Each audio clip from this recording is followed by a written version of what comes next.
welcome everyone. We are here at IAA in Munich and we are at the Qualcomm booth, and I have with me Anshuman from Qualcomm, and we're going to talk about ADAS today.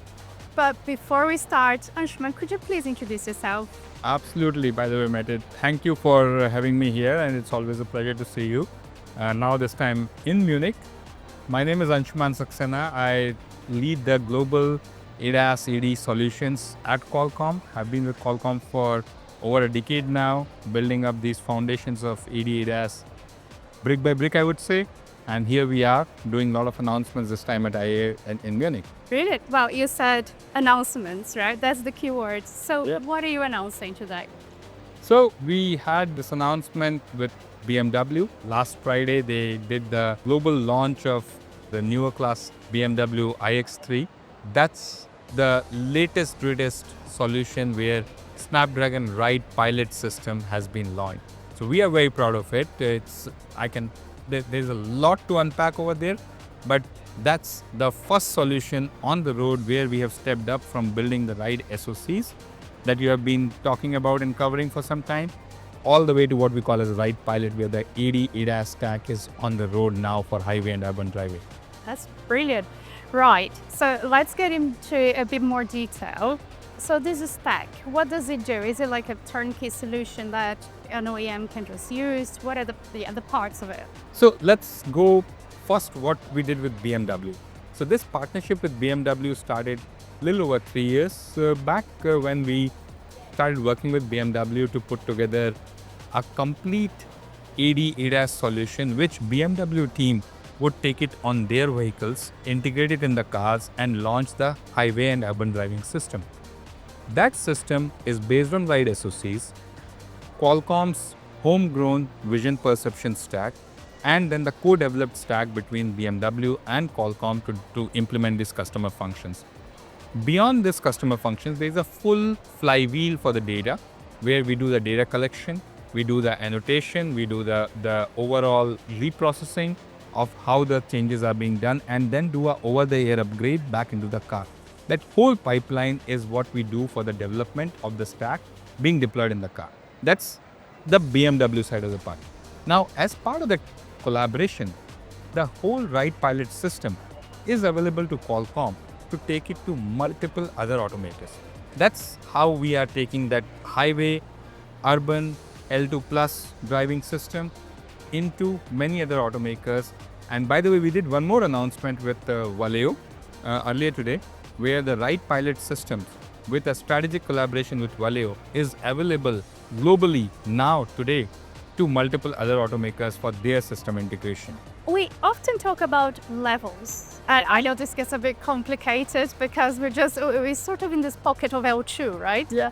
So I was just wondering, in terms of levels, where would this technology fit in? So it is the current product that we have launched, the Ride Pilot system in the BMW vehicles and then available to multiple other automakers, is still in the level 2 category, but it is a very kind of comprehensive ODD. When we say ODD, we are talking about the driving domain, the functions that are available, and it is a hands-off highway and urban assist driving system where you can do lane changes, merges into the freeway, exit out of the ramps, address to address implementation. So it is a very comprehensive, complex level 2 system which is being deployed on the cars in BMW. So size, because we hear Ultra Plus, Ultra Plus Plus, Ultra Plus Plus Plus, which I believe it merges the urban with highway driving. So it's a system that can handle the complex scenarios. Right. So, and actually that's the point, right? I mean, it's not complete L3 system, because L3 system has to have a different level of validation and etc. But the most important point is this is a very comprehensive level 2 system which you have to add pluses, because it is not a standard level 2 behind the lead vehicle kind of driving on the lane, right? So this is a pretty complex, comprehensive address-to-address system, and that's why it's called a L2 plus, whatever number of pluses we can put behind it. I love this. Now, Anshuman, I have another question for you. Is in this launch you mentioned that this is an end-to-end system, and can you explain a little bit What does it mean? And is this already available in the roads? How do we have end-to-end systems for ADAS? Actually, when you talk about the end-to-end systems, right? So I'm guessing you're talking about end-to-end AI architectures, right? End-to-end AI architectures, basically what it means is you are training the system as an end-to-end implementation. From the sensors to the motion control or the actuation control, that's how you're training the system. The architectures will keep evolving. It's not steady like a fixed state of how this is a end-to-end architecture. End-to-end architectures, ideally how I would like to make is, there are perception blocks which generate tokens which are connected to the planner, but I have intercept points on each of those different stages. Because why it's so important instead of one big blurb of end-to-end is because you and I as a user would like to understand at different points, what did the car see? If something goes wrong, do I have a mechanism to go back and say, you know what? The planner generated this particular information because the sensors had this particular output. Although this has trained completely from an end-to-end perspective, but the intercept or the probe points are super important. That's how end-to-end architectures are continuously evolving. It's really interesting. So it's not just one thing happening and you have no idea why you had certain output. That's not how you should be ending up building a system, because unfortunately, if something goes wrong or if you have to do a debug and a probe, you cannot identify from a big blurb that what happened. You need to have different probe points.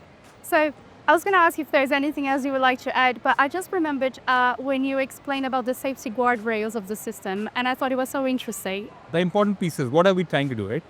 These stacks that we are deploying with the BMW vehicle that we are putting on the roads, these are not going to be static. Actually, they are not supposed to be and not intended to be static. They have to grow every time. You have to have this deployed on the road, data to be collected, that you identified a new scenario.